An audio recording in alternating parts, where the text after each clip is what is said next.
नाशिकमधून एक धक्कादायक बातमी येत आहे. मुंबई आग्रा महामार्गावरील राऊंड घाटात एसटी बसचा भीषण अपघात झाला. ट्रकला धडक बसल्याने अपघातात 6 जणांचा मृत्यू झाल्याची प्राथमिक माहिती मिळत आहे. अपघाताची तीव्रता पाहता मृतांचा आकडा वाढण्याची शक्यता आहे. चांदवड जवळच्या राऊंड घाटात हा अपघात झाला. अपघाताची माहिती मिळताच तातडीने पोलीस घटनास्थळी रवाना झाले. भीषण अपघातानंतर स्थानिकांनी मदतीसाठी धाव घेतली. सकाळी 9:15च्या सुमारास हा अपघात घडलाय. जखमींना उपजिल्हा रुग्णालयात उपचारासाठी दाखल करण्यात आले.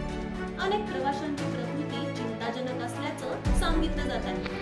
बसचे टायर फुटल्याने हा अपघात झाल्याची प्राथमिक माहिती समोर आली.